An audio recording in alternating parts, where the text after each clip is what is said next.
大家好，我是阿胖，今天用豆角土豆分享一个好吃的。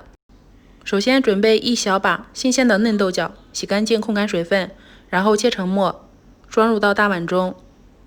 再准备半根胡萝卜，这样做出来颜色好看又营养，也把它切成末。切好之后装进来。这里虽然准备了3个小土豆，实际上只用了2个。最后也把土豆切成末，全部放在一起。水烧开，先加入1勺食用盐，然后把切好的蔬菜丁下进来，焯水2分钟左右，用漏勺控水捞出，放到大碗中。现在趁正热乎的时候，向里面加入3勺土豆淀粉，烫一烫，这样后面好攒成团。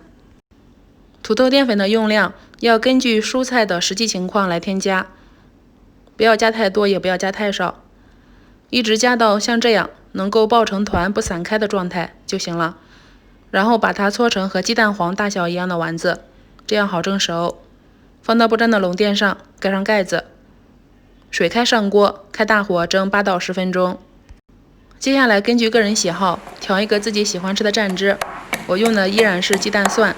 大蒜加入食用盐捣烂，然后加入煮熟的鸡蛋，再把它捣碎就行了。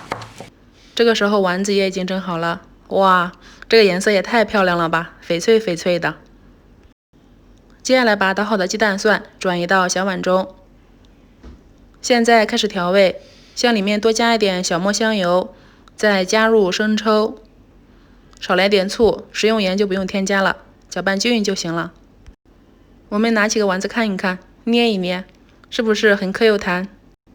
吃的时候配上自己喜欢吃的蘸汁，口感非常清淡，越嚼越 Q 又弹，越嚼越香。夏天到了，天气炎热，多吃一点蔬菜对我们的身体好。这样做的丸子吃起来非常清淡，喜欢的话就试试吧。谢谢您的观看。